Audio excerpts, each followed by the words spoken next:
The morning Elijah Ralston said those words, Pearl Holloway's hands had already stopped shaking. She stood at the center of the Ralston cattle yard, sweat threading down the back of her neck, her leather gloves cracked at the knuckles, her boots caked with the honest red clay of the Texas Panhandle.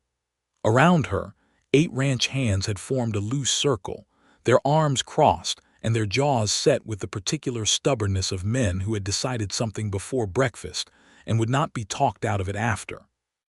Buck Tanner stood closest to her, his wide shoulders blocking the morning sun, his lip curled in an expression that Pearl had grown to recognize over the past 3 weeks, the look of a man who believed a woman standing on his ground was already an act of war. "You need to step aside," Buck said. "This ain't your fence line to manage. We have a way of doing things here and you don't know it." Pearl did not step aside. She kept her eyes on the section of barbed wire that had been cut, deliberately in the night. She had found it at dawn, followed the break 200 yards along the northern pasture, calculated the gap in her head, and was already measuring the replacement coil when Buck and the others arrived with their slow boots and their faster opinions. "I know that 37 head of cattle walked through this opening overnight," she said, keeping her voice level.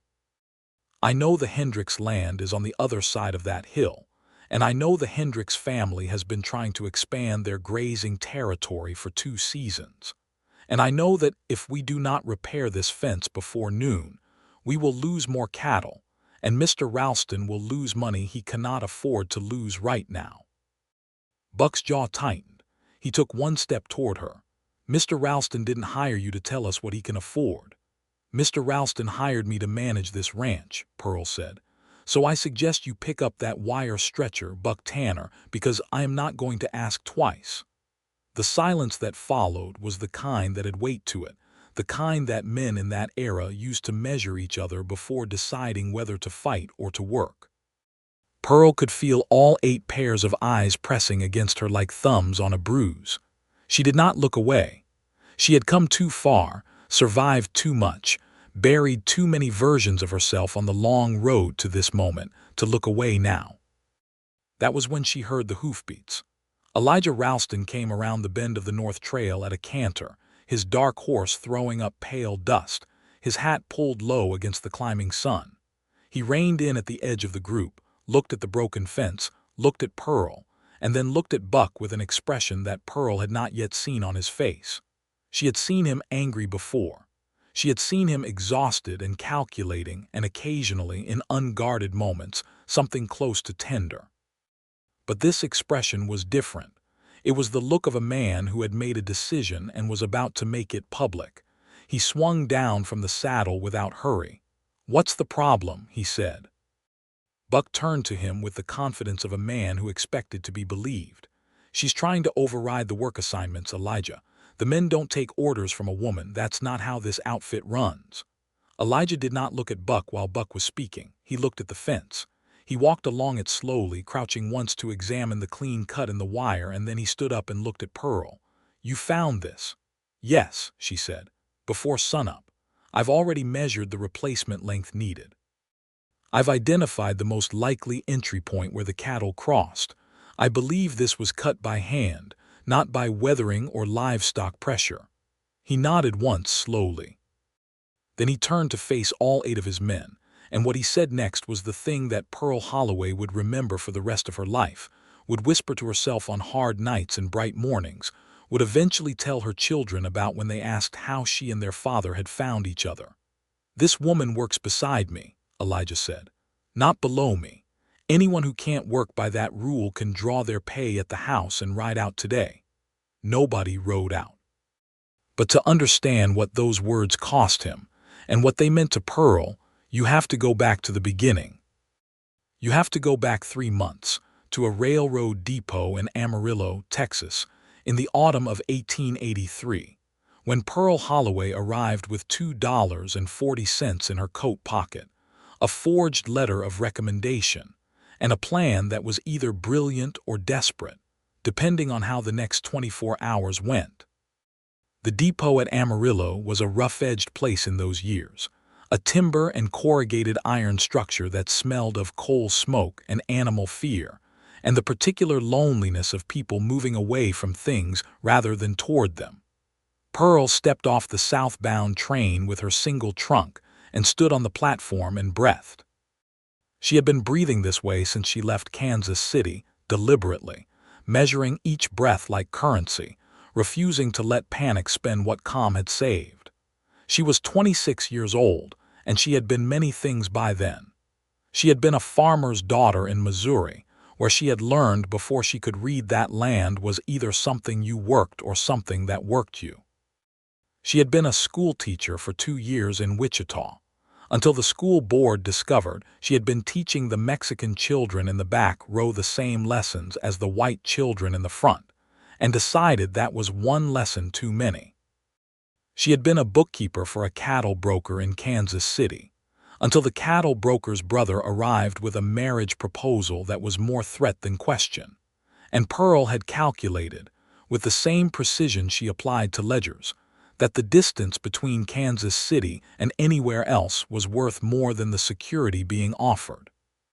She had heard about the Ralston Ranch from a woman named Agnes Whitmore, who ran a boarding house in Abilene, and who had a talent for knowing things that were not technically her business. Agnes had said, over strong coffee and a map of the Texas Panhandle, that the Ralston outfit was one of the largest independent cattle operations in the region, that the man who ran it was harder than flint and twice as sharp, and that he had recently lost his ranch manager to a competing outfit in New Mexico. He put an advertisement in 3 papers, Agnes had said, but he was specific. He wants someone who understands cattle numbers, water rights, and seasonal grazing management. He did not specify the gender of the applicant. Pearl had asked, "Is that an oversight or an intention?" Agnes had smiled. "With Elijah Ralston, everything is intention." Pearl had written the letter herself. She had not lied about her experience. Her knowledge of land management and cattle economics was genuine, accumulated over years of reading every agricultural journal and legal document she could access. What she had not mentioned in the letter was that she was a woman, reasoning correctly that if she mentioned it they would not read the rest of the letter, and the rest of the letter was the part that mattered. The reply had come within 2 weeks. She was to report to the Ralston Ranch on the 15th of October. She was to bring her own riding gear. She had not expected Elijah Ralston himself to meet her at the depot. She had expected a hand, or a wagon, or perhaps nothing at all and a long walk. Instead, the man himself was leaning against a hitching post outside the depot when she emerged, and the first thing she noticed about him was that he was reading a folded newspaper while he waited, which struck her as a detail that did not match the reputation she had been given. He was tall, broad through the shoulders, with the kind of lean muscle that came from work rather than effort. His face was weathered but not old. She guessed him at 31 or 32, with dark eyes set under a brow that seemed permanently arranged in the configuration of a man thinking about something that frustrated him. He wore a plain gray shirt, dark canvas trousers, and boots that were clean, which told her something about his standards.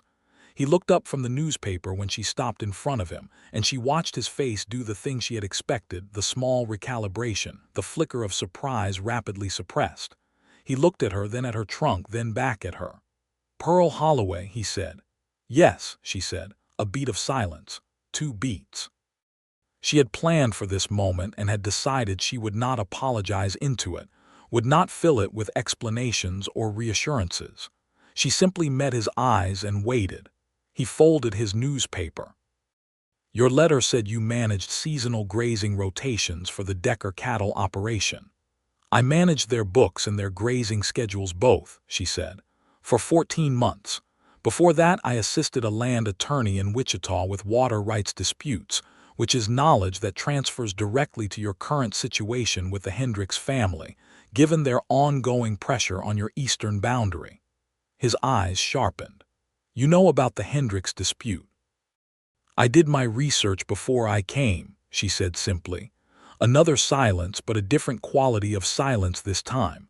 He was no longer processing surprise. He was thinking about something else now, and she could not read what it was. "The men won't like it," he said. "I know," she said. "I can work with that or around it depending on what you need most." He picked up her trunk, simply reached over and took it from the ground as if the conversation had concluded, and carried it to the wagon waiting behind the hitching post. He loaded it without ceremony and climbed to the seat. Then he looked back at her. "You coming?" he said. That was the beginning. The Ralston Ranch covered nearly 18,000 acres of rolling Panhandle grassland, broken up by creek draws and mesquite thickets, and the long, slow slopes that the Texas wind had been sculpting for centuries.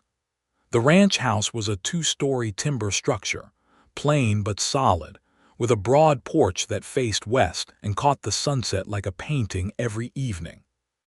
There were 4 bunkhouses, a large barn, corrals, a smithing shed, a root cellar, and a small building that had once been used as a schoolroom for the children of the hands, though no one had used it as such for several years. It was this last building that Elijah Ralston gave to Pearl for her office and her quarters, and the gesture said something she noticed. He could have put her in the main house, where there was a spare room, but that would have created a different kind of difficulty. He could have given her nothing and let her figure it out, which would have been the approach of a man who expected her to fail. Instead, he gave her a space that was separate, functional, and in its own way dignified. She did not thank him effusively for it. She looked it over, made 3 quick requests for modifications: a better latch on the window, a second lamp hook, and a writing table, and set about making it work. The ranch hands took notice of her immediately and not favorably. Buck Tanner was the loudest in his displeasure, but he was not alone. There was Red Dahlin, who had been with the ranch for 9 years and considered himself an expert on everything that happened on it. There was Sam Hooper, a young hand of 20 who was not particularly hostile, but followed whatever current the older men established. There were others, 11 hands in total, and each of them had his own version of the conviction that a woman had no place running operations they had managed, imperfectly but manfully on their own. Pearl did not try to win them over with softness. She had learned early in life that softness was something women were expected to perform in exchange for tolerance, and she was not willing to spend herself that way. Instead, she worked. She rose before most of them, walked the pastures in the early morning quiet, counted fence posts and examined water sources, and mapped the grazing patterns of cattle that had been moved inconsistently and were showing it in their condition. She kept careful books, cross-referencing Elijah's rough accounts with current cattle prices and market trends. She tracked through the newspapers that came in on the weekly supply wagon. She found 3 errors in the previous manager's records that, corrected, would improve Elijah's negotiating position on his spring contract by a meaningful margin. She presented these findings to Elijah on her 4th day at the ranch, laying the corrected ledger pages on the plain table in his study. He read through them without speaking, and she stood and waited, having learned already that this was how he preferred things: space to think without the obligation of immediate response. "Decker was overcharging you on the water access fee," she said, when she judged he had had enough time. "His easement claim on the South Creek is not legally valid under the terms of the original land grant. You've been paying it for 3 years. If you file a challenge through the county land office in Amarillo, you'll not only stop paying it, you may be able to recover a portion of what was paid." Elijah looked up from the ledger. There was something in his expression that she had not seen there before, not quite surprise, because he had by now adjusted to the reality that she was capable. Something more complicated than that. Something that looked, she thought, like the specific discomfort of a man realizing he had underestimated something he should have assessed correctly. "How did you know about the easement terms?" he said. "I found the original land grant documentation in the files you gave me access to," she said, "along with the county records from the 1871 survey. The Decker claim references a water access right that was never formally registered. It's an assumption that became a payment through inertia rather than legal obligation." He was quiet for a moment. Then he said, "You've been here 4 days. "Yes," she said. He looked back at the ledger and then at her again. "What else did you find?" That was the beginning of something different, though Pearl did not let herself name it yet. She was not here for anything but work. That was the line she had drawn for herself before she arrived, clean and straight as a surveyor's mark.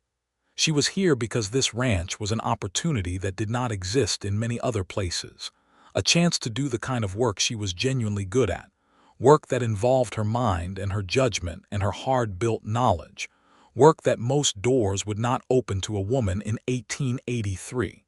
She was not here to complicate that with feeling.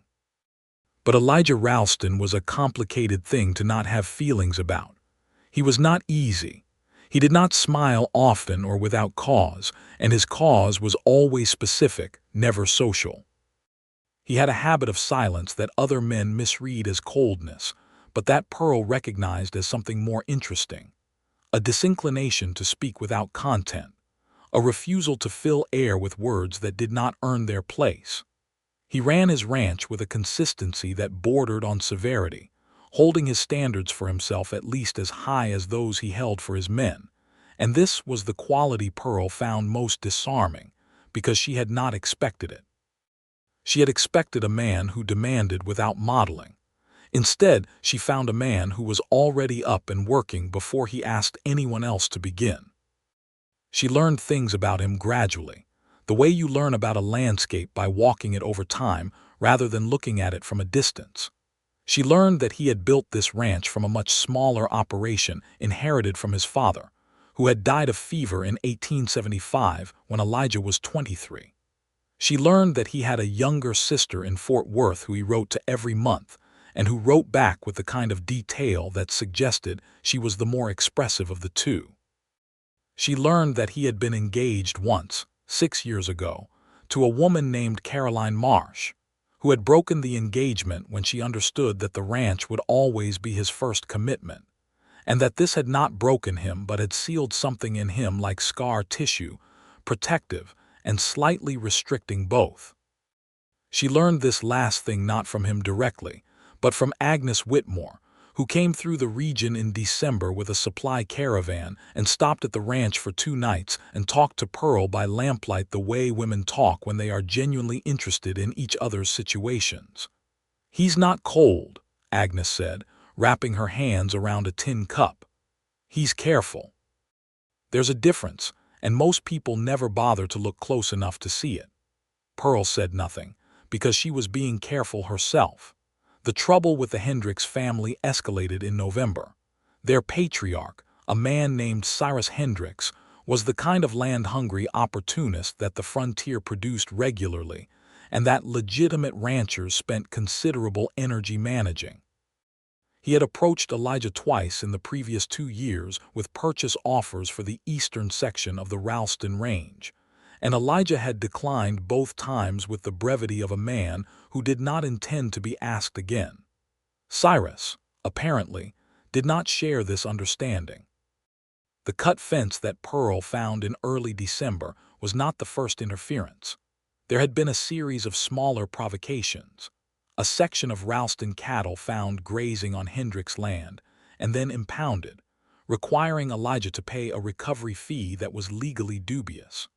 A rumor circulated in Amarillo that the Ralston water sources were contaminated, which briefly affected his ability to sell to one of his regular buyers before the rumor was disproved.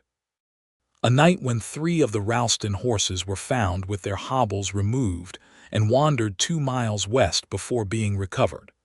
Pearl documented each incident carefully, building a record that established pattern. She cross-referenced the dates with market information. Each incident had occurred at a moment when Elijah was in a vulnerable position relative to a sale or contract negotiation. This was not random harassment. This was a coordinated campaign designed to weaken the ranch's financial position until Elijah would be forced to sell or to accept terms he otherwise would not consider. She presented this analysis to Elijah on a Tuesday evening in late November, in his study, with the lamp burning low and the Panhandle wind working at the window seams. He sat across the table from her and read through everything she had put together, and when he finished, he sat back and looked at the ceiling and was quiet for a long time. "You think Cyrus Hendricks is doing this deliberately?" he said. "I think the evidence supports that conclusion," she said. "I also think he has someone inside your operation giving him information about your schedule and your contracts. That's the only way to explain the timing." The silence that followed this was of a different and more dangerous quality. She watched Elijah's jaw tighten. "Inside my outfit," he said very quietly. "Yes," she said. "I don't know who, but the pattern is too precise for coincidence. Whoever it is knows when your money is most constrained and when your attention is most divided." He looked at her for a long moment. "How do I know it's not you?" She had expected this question. She had prepared for it not with an answer but with a response, which is a different thing. "You don't," she said. "Not yet. But you can look at the evidence I've given you and consider what benefit I would have in sharing it with you if I were the one providing information to Hendricks. I've just handed you the case against the conspiracy. A spy doesn't usually build the tool used to catch herself." The corner of his mouth moved. It was not quite a smile, but it was the closest thing to one she had seen from him, and it happened so quickly she might have imagined it. "That's a logical argument," he said. "I'm a logical person," she said. "Yes," he said. "You are." The way he said it with a specificity, a directness, that was not exactly a compliment but was something more than observation sat in Pearl's chest like an ember for the rest of that week, and she told herself firmly it was indigestion. The investigation into who was passing information to Hendricks was something they conducted together, which was the first time they worked side by side on something that required genuine collaboration rather than parallel effort. Pearl handled the information side, examining who had access to the ranch's scheduling records, who might have contact with the Hendricks operation, who among the hands might have a grievance or a financial pressure that could make them receptive to a second income. Elijah handled the human side, watching his men with the careful eyes of someone who had known most of them for years and was now looking at them differently, which was its own kind of cost. It took them 2 weeks to identify Red Dahlin. It was not that Red was dishonest in other ways.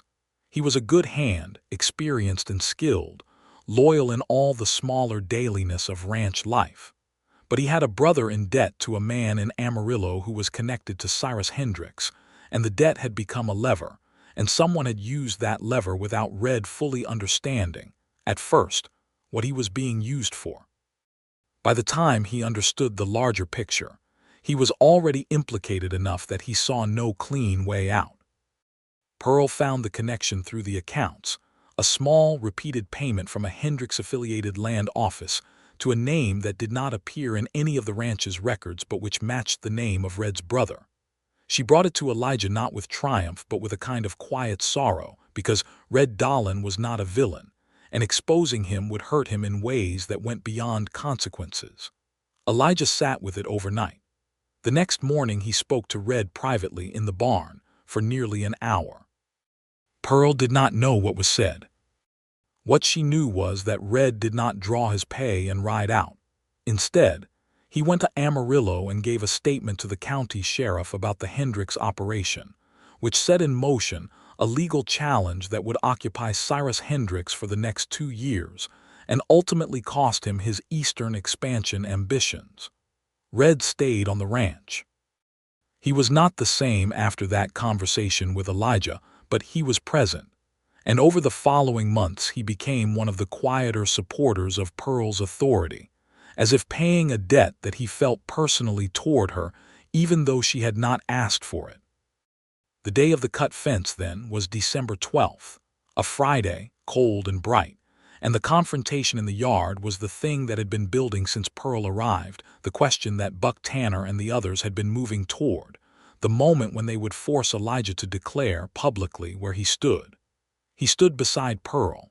He said so in words that left no room for ambiguity. And then he turned back to the fence and said, "Let's get this repaired before we lose another head." They worked the fence together that morning, all of them. the ranch hands following Pearl's direction with a sullenness that did not quite conceal a grudging acknowledgment of her competence. Buck Tanner worked hardest of all, as if the labor were an argument he was having with himself, and by noon the fence was repaired and the cattle that had drifted were recovered, and the day had moved past the confrontation like a river moving past a stone. But something had shifted in the geography of the ranch, something that Pearl and Elijah both felt and neither spoke about yet. That evening she was in her office when he knocked on the door frame. He always knocked, which she had noticed and appreciated, because it would have been easy for him to treat her space as he treated everything else on the property, as something over which he had authority. He held 2 cups of coffee, which was something she had not expected, and the gesture was small enough to be deniable as social. "I wanted to check the fence replacement count against tomorrow's supply order," he said. "Of course," she said, and moved the ledger to make space on the table.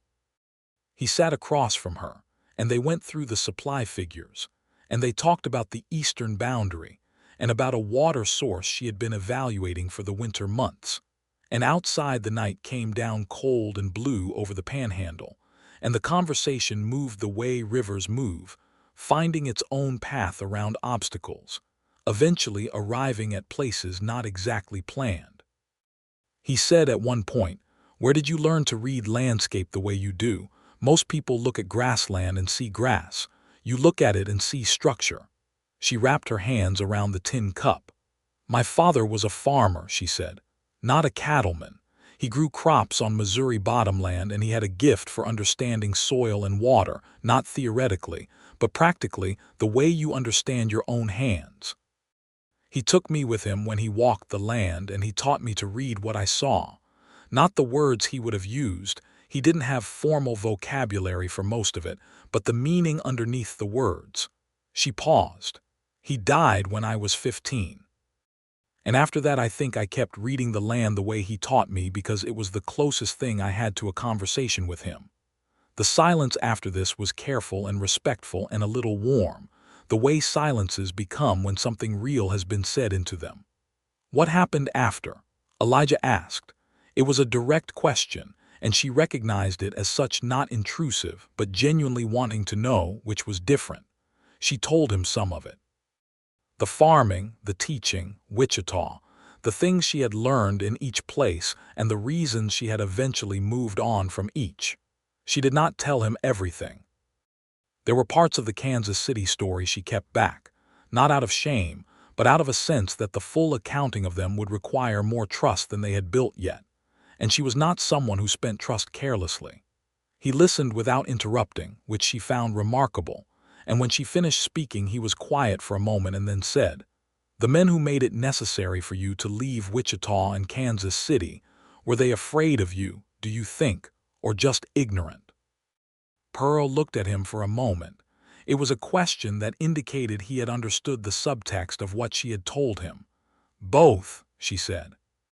"Afraid of what they didn't understand, and ignorant of what they were losing by pushing it away." He nodded slowly. Then, in a tone that carried nothing dramatic but had weight precisely because of its lack of drama, he said, "I would have been a fool to send you away in Amarillo." She said nothing, but she looked at him directly, and he looked back at her, and in the lamplight of that small office with the wind working at the Texas night outside, something shifted between them that was not quite named and could not yet be touched, but that was undeniably there. He left shortly after, taking both cups back toward the main house, and Pearl sat for a long while in the quiet office before she opened the ledger again. Christmas came to the Panhandle with an ice storm that locked the cattle close to the creek draws and sent the temperature down to a point that tested the ranch's winter preparations. Pearl had spent the weeks before November's end organizing those preparations, with a thoroughness that Elijah had observed quietly, and that the ranch hands had observed with a loud lack of comment, which in their language meant approval. She had calculated the winter hay supply, identified that it was short by a significant margin, and arranged a purchase from a farm operation 30 miles north before prices climbed. She had mapped the vulnerable water sources that would freeze first and organized a rotation for breaking ice so cattle could drink throughout the coldest weeks. She had identified 2 buildings on the ranch property whose structural weaknesses made them dangerous in heavy wind and arranged for repairs before the storm season arrived. When the ice storm came down hard in the 3rd week of December, the ranch was ready for it.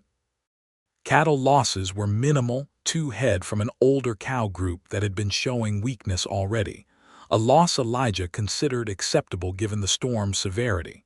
The hay held. The water sources functioned. The men worked the rotation without complaint because the preparation was so obviously sound that there was nothing useful to complain about. After the storm, Buck Tanner found Pearl in the barn one afternoon, where she was checking on a heifer that had taken some cold exposure, and he stood in the barn doorway for a moment without speaking. Pearl waited, because she had learned to wait for Buck's silences to arrive at what they were carrying. "The ice storm planning," he said finally, "that was solid work." "Thank you," she said without excessive gratitude or false modesty. Another pause. "I was wrong," he said, and the words cost him something visible. "I didn't think you knew what you were doing. I was wrong about that." Pearl straightened up and looked at him across the barn's dim interior. "I know," she said, "and I appreciate you saying so."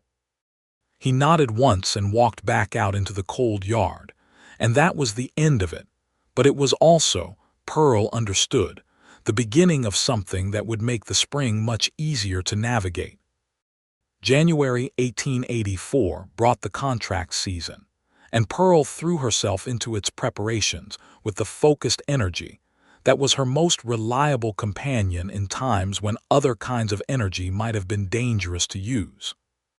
She researched market prices with methodical care, writing to contacts in Abilene and Kansas City for current information, reading every newspaper that came through on the supply runs, building a picture of the cattle market with the patience of someone who understood that good decisions required good information, and that good information required work. She produced a contract proposal for Elijah that was detailed enough to be used as a negotiating document and flexible enough to account for the most likely variations in the buyer's position. She walked him through it one afternoon in his study, standing at the table with the papers spread between them, and he followed her reasoning with the close attention he gave to things he found genuinely interesting. At one point he reached past her to adjust the position of a page, and his arm brushed hers, and she felt the contact as if the wool of his sleeve had conducted something more than warmth. She did not react visibly. He did not comment.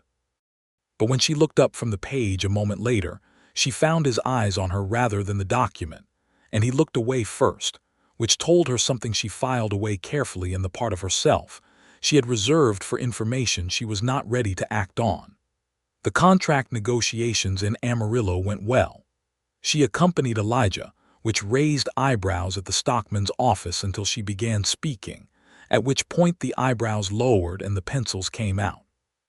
She had a particular talent for the architecture of an argument, finding the point where her position and the other party's interest intersected and building from that point outward.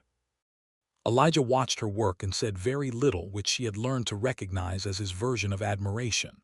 They rode back to the ranch in the late afternoon light, the contract signed at terms better than the previous 2 years, and the Panhandle spread itself around them in that particular winter turning toward spring quality it had, vast and amber and quietly majestic.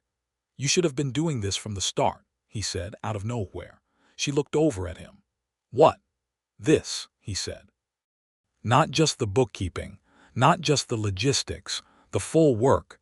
You should have had someone willing to let you do it from the start." She considered this for a moment, the horses moving at an easy pace beside each other. "I've had pieces of it," she said. "No one place has given me all of it." "This place does," he said, and then after a pause very quietly, "if you want to stay." The question beneath the statement was the most complicated thing he had said to her, because it was not simply about employment, and they both knew it. Pearl did not answer immediately, not because she did not know the answer, but because she wanted to give it the consideration it deserved. "I want to stay," she said. He did not say anything else for the rest of the ride. But the line of his shoulders changed, became slightly less rigid, as if something he had been holding carefully had been allowed to rest. Spring came to the Panhandle with a rush of green that surprised Pearl every year she would spend there, because the winter landscape was so spare, and the spring transformation so sudden and complete that it felt less like a seasonal change and more like a kept promise. The grass came up thick and good after the ice, and the cattle that had wintered well were in fine condition for the grazing season, and the ranch moved into its busiest months with a momentum that felt, for the first time in several seasons, genuinely optimistic. Elijah began including Pearl in conversations he had previously conducted alone, meetings with neighboring ranchers, discussions with the county land agent, planning sessions about long-term range management.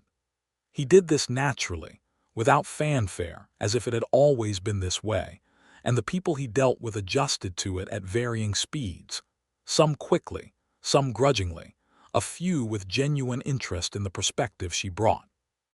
She met the county land agent, a man named Thomas Hale, who had a lawyer's precision and a genuine interest in good land management, and who became a useful professional ally over the months that followed. She also met, in April, Elijah's sister, Clara Ralston, who came up from Fort Worth on the spring stage, and who was everything her monthly letters had suggested: warm and observant and quick with laughter, with the same dark eyes as her brother, but a face that held far more of what it was thinking. Clara arrived on a Wednesday, and within 2 hours had identified the entire situation between Elijah and Pearl, with the unerring accuracy of a woman who had been paying attention to her brother's letters for months, and knew how to read what was not said as clearly as what was. She found Pearl in the office that afternoon, said, "May I?" and sat down without waiting for an answer, which Pearl respected as a style. "He's different," Clara said, "since you came." "I've made a lot of changes to the ranch's operations," Pearl said carefully. "I don't mean the ranch," Clara said with the patience of someone who was willing to wait but preferred directness. "I mean him. He writes about the work differently. He writes about problems differently, like he's not carrying them alone." Pearl looked at her ledger for a moment. "He carries very much alone," she said, which was not an admission of anything but was entirely honest. "He always has," Clara said. "He decided after Caroline that that was safer." She paused. "It isn't. It's just lonelier, and I think he knows that now because of you." Pearl said very quietly, "Clara, I work for your brother." "Yes," Clara said, "and you're in love with him, and he's in love with you, and you're both treating it like a problem to be managed instead of the best thing that's happened to either of you." The word landed in the room like a stone in still water, and Pearl sat with the ripples it made. She did not deny it, because she had stopped pretending to herself that she could, and lying to Clara Ralston felt both impossible and disrespectful. "It's complicated," she said. "Everything worthwhile is," Clara said, and stood up. "I'm going to go see what Cook has managed for supper. Will you come?" They ate supper at the big table in the ranch house, Elijah at one end, Clara across from Pearl, and the conversation moved across a wide territory and was occasionally very funny, because Clara was genuinely funny in the dry way that families develop when they have faced real difficulties together. Elijah was different at this table, with his sister, not less himself but more open, the controlled quality of his manner relaxed by the ease of someone who knew him before he had grown into the person he had chosen to be. He told a story about a fence repair disaster from his second year on the ranch, which ended with 17 cattle in the main yard and his father's borrowed horse covered in mud. And as he told it he laughed, a real laugh, full and unguarded, and Pearl felt something happen in her chest that was beyond managing. That night she lay awake in the small office building for a long time and had an honest conversation with herself. She had worked for 2 years to arrive at a position of professional legitimacy on this ranch. Her authority here was still fragile enough that it depended on Elijah's backing, though she hoped it was becoming less so. If she allowed herself to be moved by feeling into something that then failed, she would lose not just the feeling but the position, the work, the life she had built here. The risk was real and she should not dismiss it. But she was also 26 years old and had been managing risks and losses since she was 15, and she had grown very tired of the particular loneliness of people who make only safe choices. Elijah Ralston was not a safe choice. He was a hard man who was capable of great tenderness and who had been alone too long, and who looked at her sometimes with an expression that she thought, if she had the courage to name it, was the look of someone who had found something he had stopped expecting to find. Clara left on Friday, and the ranch settled back into its daily rhythms, but something was different. Pearl was different in that she had stopped arguing with herself about what she felt and had accepted it as simply true, the way you accept gravity, not because you have decided to believe in it, but because it is operating regardless of your decision. Elijah was different too, in ways she noticed. He found reasons to be in the same spaces as her that were legitimate but slightly more frequent than before. He asked her opinion on things that did not strictly require her input, but that he wanted to discuss with her, and she understood the distinction and valued it. He brought her coffee occasionally in the evenings, not every evening but enough evenings that it was a pattern, and on the evenings he came, he stayed longer than the coffee required. One evening in May he stayed until the night was fully dark, and the stars over the Panhandle were the kind of impossible display that Pearl had never got used to no matter how many months she spent under them. And they had moved from the desk to the narrow bench against the window wall without her quite noticing when it happened, and they were talking about water rights, and then about Missouri farming, and then about what it meant to love a piece of land.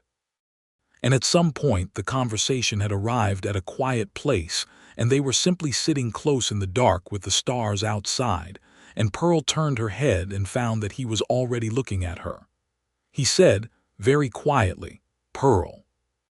"Yes," she said, which was an answer to a question he had not yet asked, and she watched him understand that and watched the understanding change his face into something open and almost vulnerable, which was the most beautiful thing she had ever seen on a human face.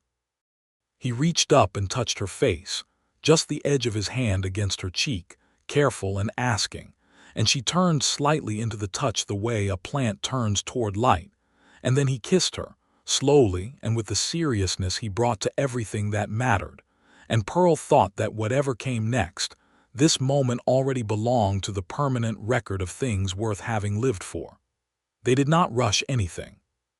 This was not recklessness. It was two careful, determined people moving toward each other with the full knowledge of what was at stake, and the slowness of it was not hesitation but deliberateness, the kind that means you are paying attention. Over the next weeks they were careful in the public spaces of the ranch, not hiding exactly but not performing either, because the work remained the work and the authority Pearl had built needed to rest on its own foundation, not on who she might be to the man who owned the property. She was conscious of this, and Elijah understood it without her needing to explain it, which was one of the more significant things about him. Buck Tanner noticed. Buck was not stupid. He had been wrong about Pearl, but wrongness and stupidity are not the same thing, and he had been watching the shift in the ranch's atmosphere with his characteristic blend of suspicion and pragmatism. He cornered Pearl one afternoon near the corrals with the directness of a man who prefers to say hard things quickly. "I've seen how he looks at you," he said. Pearl looked back at him evenly. "I imagine most people on this ranch have." Buck's jaw worked. "I'm not going to make trouble. I want you to know that. What I thought before about what a woman can do here, I was wrong about that and I said so. But this is different and I want to ask you direct. Are you square with him? Not the ranch, him." The question offered with this specific vulnerability deserved an honest answer. "Yes," she said. "I'm square with him." Buck studied her for a long moment with the eyes of a man who was genuinely trying to read something important. Then he nodded once and went back to his work, and that was the end of the conversation, but it settled something between Pearl and Buck Tanner that lasted for years. Summer brought a drought that was not catastrophic, but required careful management. Pearl spent July mapping the ranch's water resources against current and projected cattle needs, making decisions about which pastures to rotate early, recommending a partial reduction in the herd to bring pressure in line with available water. This last recommendation was the hardest. It meant selling animals in a market that was not at peak, accepting a short-term financial loss to avoid a larger crisis. Elijah sat with the recommendation for a day and then accepted it. And when the other ranchers in the region were losing cattle to dehydration in August, the Ralston herd was lean but intact, and the decision was validated in the plainest possible way. On a hot August evening after the drought had broken, and the first real rain in 6 weeks was coming down on the Panhandle in sheets that drummed on the roof of Pearl's office and smelled like permission, Elijah arrived at her door with no pretense about ledgers or supply orders. He simply stood in the doorway with the rain behind him and said, "I'd like to talk to you about something." "Come in," she said.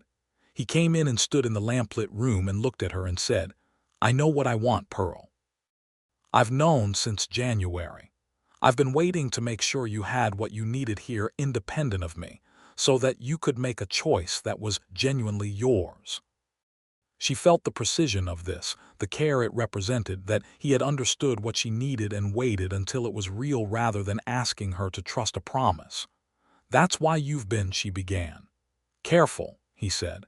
"Yes, because it had to be real. You had to be able to look at this place and say it's mine regardless and then choose anything else freely."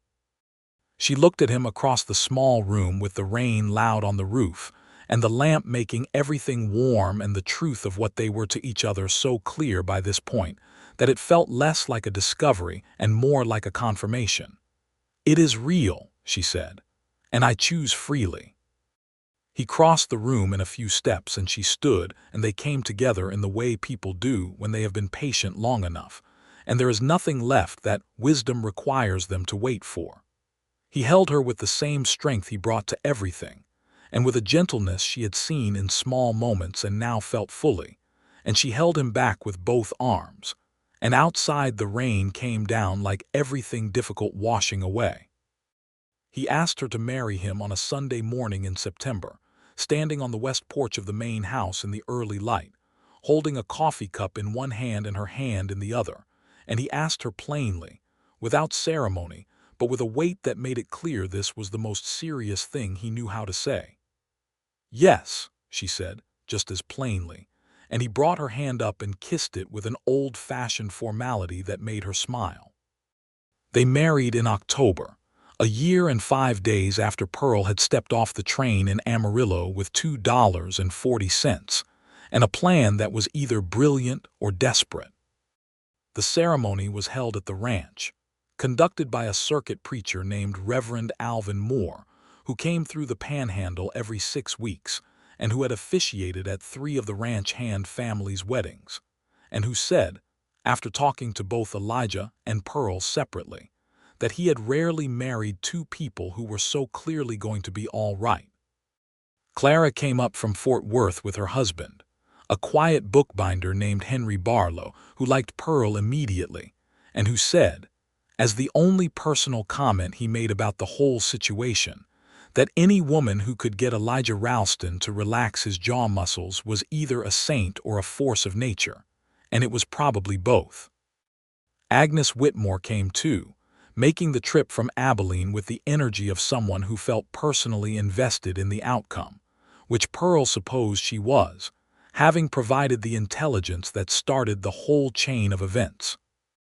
Buck Tanner stood at the back of the gathering during the ceremony with his arms folded, and his face doing something complicated, and when it was done, he shook Elijah's hand and then, after a moment's pause, Pearl's, and said, "You've done right by this place, Mrs. Ralston," and Pearl thought that might be one of the finest things anyone had said to her.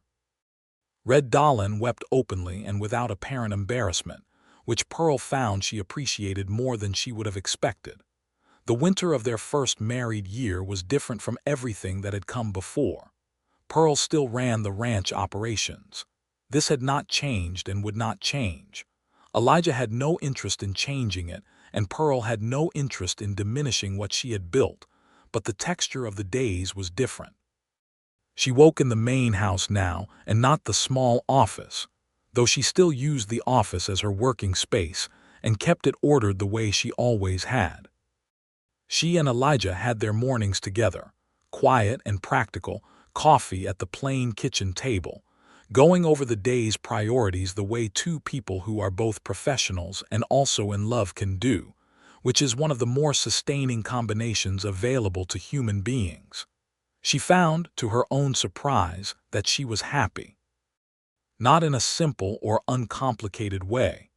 There were still hard days, still confrontations with men who brought their assumptions to the ranch and had to be educated out of them, still financial pressures and weather problems and the general difficulty of building anything lasting in a landscape that was beautiful and unforgiving in equal measure. But there was a happiness in the foundation of things, steady and deep, the kind that comes from knowing where you belong and with whom. In February, she realized she was expecting. She told Elijah on a cold, clear morning, standing in the kitchen with the window showing the frost on the pasture beyond, and the look on his face was something she held in her memory like a pressed flower, wonder and love so plainly visible on a face that usually held itself in careful reserve, a face she knew better than her own by now. "Are you?" he began and stopped. "I'm well," she said. "I'm very well." He came to her and held her with both arms and his face against her hair, and said nothing at all, which was everything. She worked through the spring with the same thoroughness she always brought to the ranch's operations, adjusting for her condition as it became necessary but not treating it as a limitation beyond what was physically real. The hands accommodated without being asked to make a dramatic production of it, which she credited to the year of working together, and to Elijah's consistent modeling of how to treat what was happening as entirely ordinary and entirely significant both. The child was born on a Tuesday in August, with Clara present and a midwife named Mrs. Coretta James from the town of Tascosa, who had delivered enough frontier babies to carry a calm authority that Pearl found deeply reassuring. The birth was long and hard in the way first births often are, and Pearl worked through it with the determination she brought to everything. And when it was over, she held a boy, a sturdy, dark-haired boy who looked up at her with eyes that were still finding their focus, and who breathed with such solid conviction that she felt her own heart settle into a new and permanent configuration. Elijah came in when it was done, and when he saw the child, his son, in Pearl's arms, his expression went past what she had words for, past wonder into something rawer and more ancient, the face of a man encountering something that recalibrates everything he had previously understood about the world and his place in it. He sat beside her and she put the child in his arms, and he held him with the particular fierce care of a man who is strong and knows it and is using every bit of that knowledge to be gentle. "What do we call him?" he asked. Pearl had been thinking about this for months. "James," she said, "after your father." Elijah was quiet for a moment, his eyes on the child's face. "James," he said, and the word had all the weight of a promise. The Cyrus Hendricks situation resolved itself in the following year with the completeness that good legal groundwork eventually produces. The county land case that had been building from Red Dolan's statement and from Pearl's documented evidence came to its conclusion in the Amarillo court in the spring of 1885, and Cyrus Hendricks was found to have engaged in a pattern of deliberate interference with a neighboring operation's lawful conduct. The judgment against him was significant, and the eastern boundary of the Ralston Ranch was legally confirmed and protected in terms that made future encroachment far more difficult and costly. Pearl attended the judgment with Elijah, sitting beside him in the county courthouse with James on her knee, 11 months old by then, and fascinated by the proceedings in the way infants are fascinated by anything with sound and movement. Thomas Hale, the county land agent who had become a genuine ally over the past year, represented the interests of the court's record and was thorough and precise in a way that Pearl appreciated professionally. Coming out of the courthouse into the April sunshine, Elijah took her hand and held it, which was not a dramatic gesture but was entirely intentional, entirely public, and Pearl squeezed back. "It's done," she said. "The Hendricks part of it," he said. "The rest is just the rest." The rest was good. The ranch grew in the years that followed, carefully and sustainably, expanding the operations in directions that Pearl had mapped and that the land could support. They brought in a small operation for sheep in the northern pasture, which was controversial among the cattle-centered culture of the region, and which proved, in 3 years, to be a sound diversification. They invested in better breeding stock. They improved the water management infrastructure across the whole property, a project that took 2 full years, and that transformed the ranch's capacity to sustain larger herds through both drought and flood years. Elijah became, over these years, a voice in the regional ranching community, not because he sought influence, but because the quality of his operations outcomes made people curious about what was being done differently. He was asked to speak at the Panhandle Stockmen's Association in 1886, and he brought Pearl to stand beside him. And when he spoke, he attributed the ranch's success with a directness that left no room for misunderstanding. And when Pearl spoke, the room was quiet with the particular attention of people hearing something they had not known they needed to hear. Buck Tanner made foreman in the spring of 1886, and his appointment was Pearl's recommendation, which Elijah accepted without argument. Buck, by this point, had become the most reliable advocate for the ranch's approach to operations, not because he had abandoned any of his character, but because his character, applied honestly, had led him to accurate conclusions. He managed the hands with a firm fairness that the work required, and when new men came on and occasionally brought their assumptions with them, Buck Tanner, who had once stood in a yard and told Pearl Holloway to step aside, was the first to correct them. The second child came in 1887, a girl this time, born in spring like the grass.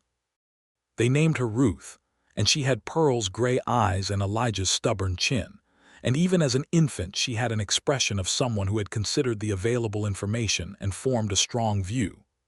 James, now almost 3, was fascinated by her in the way older siblings are when they have not yet learned indifference, and he followed Pearl around the house at this time with a toddler's fierce attachment that she found both demanding and deeply lovely.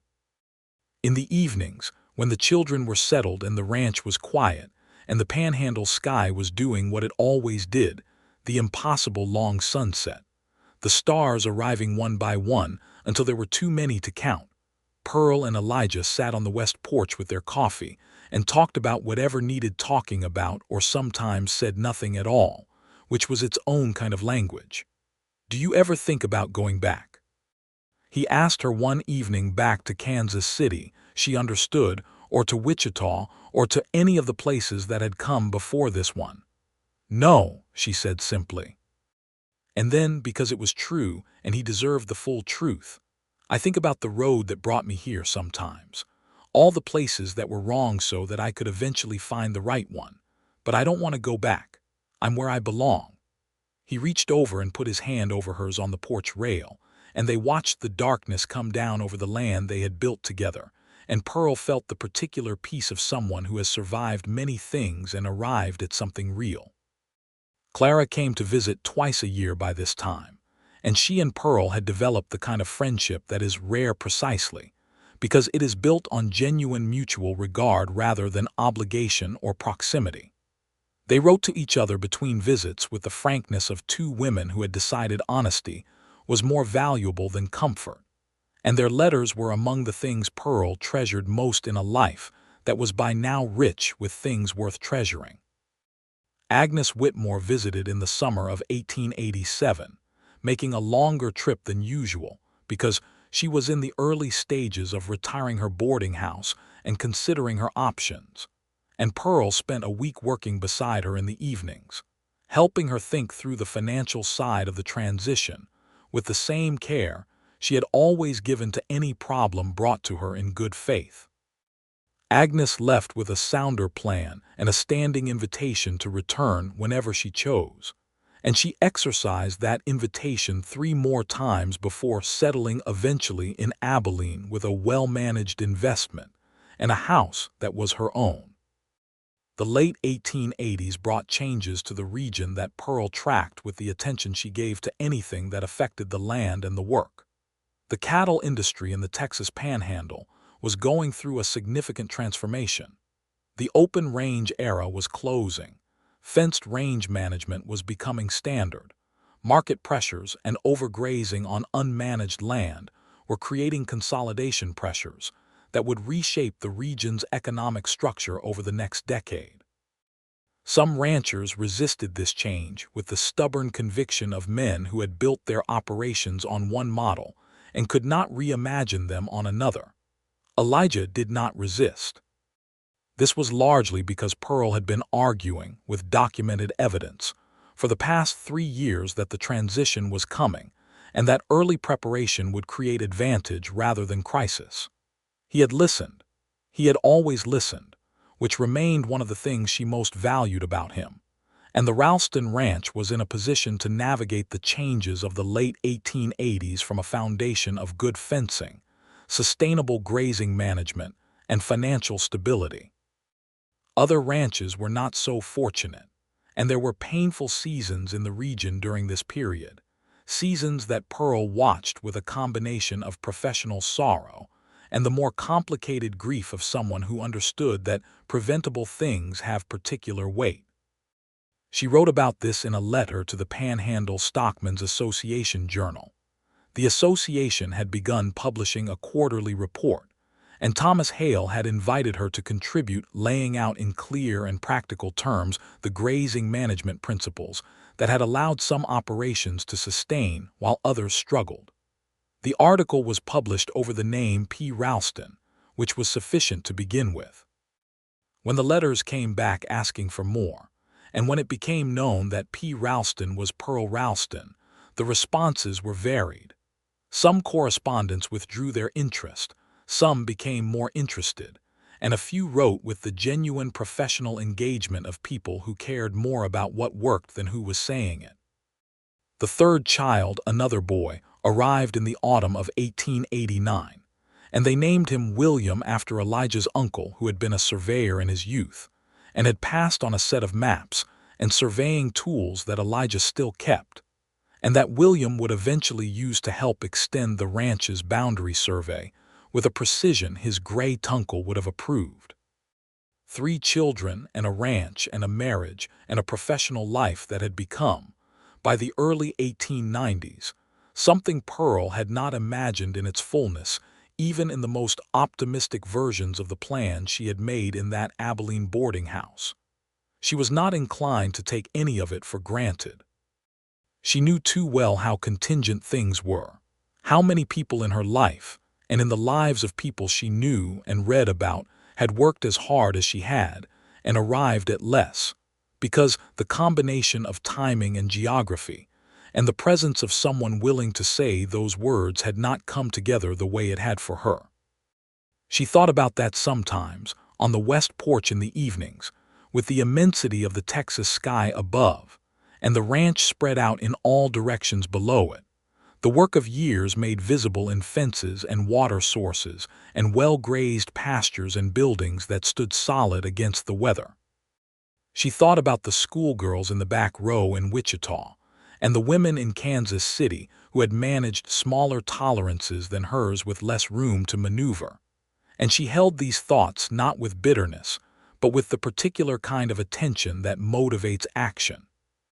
She began, in 1890, corresponding with a women's agricultural collective that had formed in Kansas, which was documenting the experiences of women working in agricultural management, and advocating for their recognized standing in professional associations. It was not a radical group in the political sense.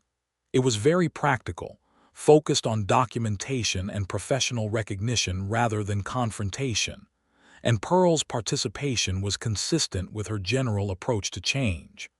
Build the evidence, make the argument clearly, be patient with the pace that reality allows, but do not accept less than what is accurate and just. Elijah knew about the correspondence and supported it with the same straightforward acknowledgement he brought to everything she did. The work was worthwhile and she was the one doing it, therefore she should do it. You're going to end up in Abilene giving a speech to a room full of agricultural society members, he said one evening, not with disapproval but with the tone of a man predicting the weather. Probably, she said. Will you come? Yes, he said, without hesitation. She did give that speech in the autumn of 1891, in Abilene, in a room that was 3/4 full of men and 1/4 women. And she gave it with the same clarity and precision she brought to her written work. And Elijah sat in the 3rd row with his hat on his knee and James, 8 years old by then, old enough to follow most of it, beside him. And when she finished, the applause was genuine and sufficient, and a few people who had not expected to be moved were. They drove back from Abilene over 3 days, taking the trip slowly, and the children managed the wagon with the adaptability of people who had grown up on a ranch and understood that comfort was a situation you created rather than found. On the 2nd night, they camped by a creek draw, and after the children were asleep, Elijah and Pearl sat by the low fire and talked for a long time about many things, and eventually he said something that she kept with her for the rest of her life. When I went to that depot in Amarillo, he said, to meet whoever had written me that letter, I had told myself if it was someone who could do the work, I'd hire them. I'd managed to get that far in my thinking, but I hadn't thought past it. I hadn't thought about what it would mean having someone truly beside me in this work. He paused, looking at the fire with the face of someone telling a truth they have been carrying for some time. And then you stepped off that train and you were so definite. That's the word. You were definite. You knew what you were and you didn't apologize for it. And I thought, this is going to change everything. I didn't know if it was going to be a good change or not, but I knew it was going to be everything. Pearl listened to this and felt it settle into her the way good things do when they are said plainly by someone who means them. It was a good change, she said. The best change, he said. She moved closer to him by the fire and he put his arm around her and they sat looking at the Texas night, which was as enormous as it had always been, enormous enough to hold everything they had built and everything they were still building, with room left over for everything yet to come. The years carried forward with the texture of a life well made, not without difficulty, because difficulty was part of the material, but with a foundation solid enough to stand on through the hard seasons. James grew into a young man with his father's capacity for silence and his mother's capacity for argument, a combination that made him alternately frustrating and extraordinary, and he began working beside Buck Tanner on fence management at 14, with a seriousness that Buck openly approved of. Ruth was 12 and already showing the interest in land and water systems that Pearl recognized from her own girlhood, and they had long conversations on the west porch in the evenings that were simultaneously about grazing theory and about the more fundamental question of what it meant to know the land you lived on. William at 9 was discovering the surveying tools his great-uncle had left and spending hours with the maps, which Elijah encouraged with a patience that Pearl found beautiful. In the summer of 1895, when the Panhandle was in one of its golden periods between the droughts and the storms, the Ralston Ranch turned a profit that was large enough to allow for 2 things Pearl had been planning for 2 years.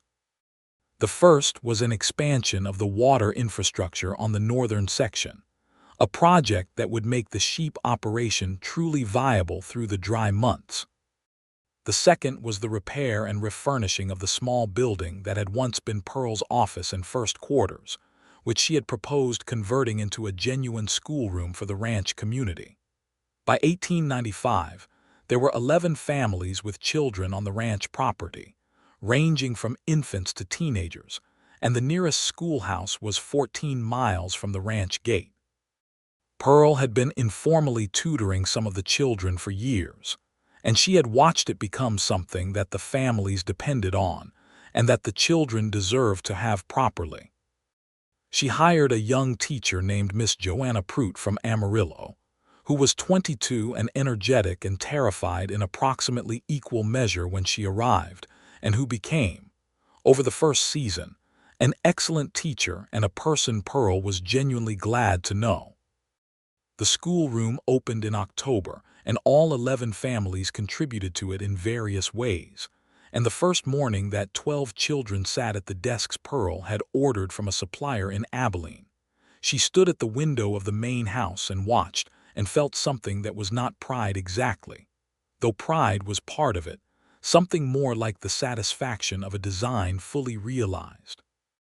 The ranch hand's attitude toward Pearl in those middle years of the 1890s was a thing that would have been unrecognizable to Buck Tanner of 1883. Or perhaps not, perhaps the Buck Tanner of 1883 would have recognized it as exactly the attitude he would eventually arrive at, if someone had shown him the evidence.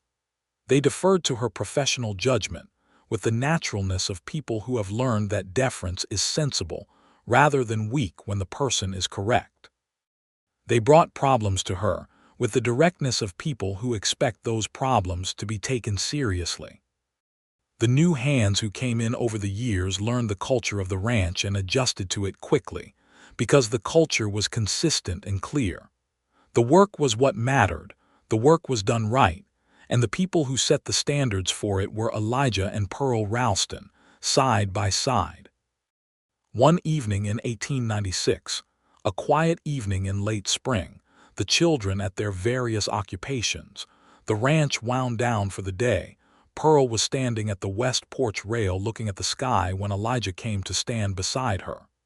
He did not say anything immediately, and she did not either, because they had long since moved past the need to fill space with words. Then he said, "Do you remember what you said to me the night before we left Amarillo with the contract that first year? You said you knew what you wanted and you had come to say so." She looked at him. "You remember the exact words?" "I remember most of your words," he said, which was delivered without performance, simply as fact, and it moved her more than any elaborate declaration would have. "I remember what you said," she countered. "You said you would have been a fool to send me away." "Still true," he said. She leaned against his arm and he put his arm around her, and the evening came down golden and complete over the ranch they had made together, over the land they both understood and loved, over the life that had required everything they had and had returned more than they had imagined. The schoolroom in the old office building had one wall that Pearl had kept for herself, a long row of hooks where she hung the maps she still made, the one she walked the property to update every season, the ongoing record of a landscape she had been reading since she arrived and was still learning. Sometimes she came to the building in the evenings and spread the maps on the teaching desk and worked on them. And it was the same kind of working she had done alone in this building 13 years ago, but different in every quality that mattered, because she was not alone now, and the work had a place it was going, and the place was good. On a Saturday in August of 1897, which was a perfect day in the particular way that certain days in the Panhandle are perfect, the sky a deep and definite blue, the grass moved by a wind that was warm but not brutal, the whole landscape arranged in an improbable beauty. Elijah Ralston gathered his family on the west porch of the ranch house for a photograph. The photographer was a young man from Amarillo who came through the region twice a year with his equipment, and Elijah had arranged this in advance, which Pearl knew he had done because she had seen him write the letter, and had understood what it meant without asking him to explain.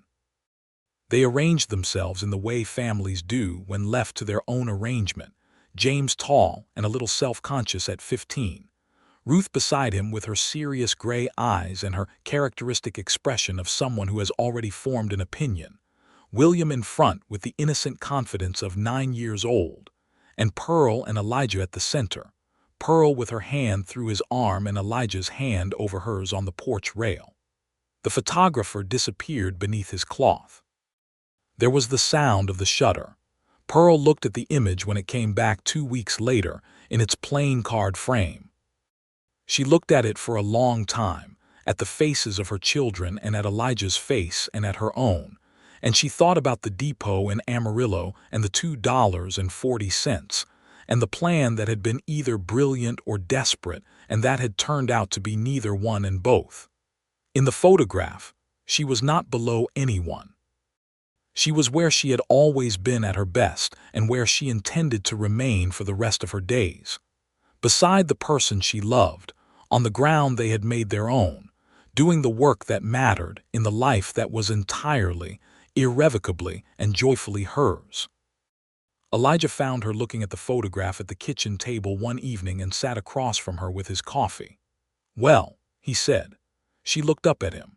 He was 45 now, and the years were written on his face in the particular way that a life outdoors and fully lived writes itself. The sun lines, the weathering, the particular quality of eyes that have looked at a vast landscape for many years and are shaped by it. He was, she thought, more himself now than he had ever been, and she understood that she had played some part in that, and he had played an equivalent part in her, and this was the great work beneath all the other work, the making of two people more completely themselves than they could have been alone. "It's a good photograph," she said. He looked at it and nodded. "Everyone looks like who they are. That's the best kind of photograph," she said. He reached across the table and took her hand and held it, and they sat together in the kitchen of the ranch house they had built their life in, with the Texas evening settling around them and the children's voices somewhere in the back of the house, and the ranch beyond the windows doing what it always did, continuing, substantial, real, and Pearl Holloway. Ralston thought that if she had to choose a word for what she felt in this moment, the word would be complete. Not finished. Complete. The way a thing is complete when every part of it has arrived at its right place, and the whole can be seen at last in its true proportion. The hard road that was worth walking, the work that was worth doing, the man who had stood in a yard and said clearly what he believed and meant every syllable of it, and the woman who had always known that her place was not below anyone, and who had at last found the exact geography where that truth was honored every single day. She squeezed his hand. He squeezed back. Outside, the last of the sun went down in colors that no painter had ever gotten exactly right, and the stars began arriving, one by one, over the Panhandle, patient and permanent and beyond counting. It was enough. It was more than enough. It was everything.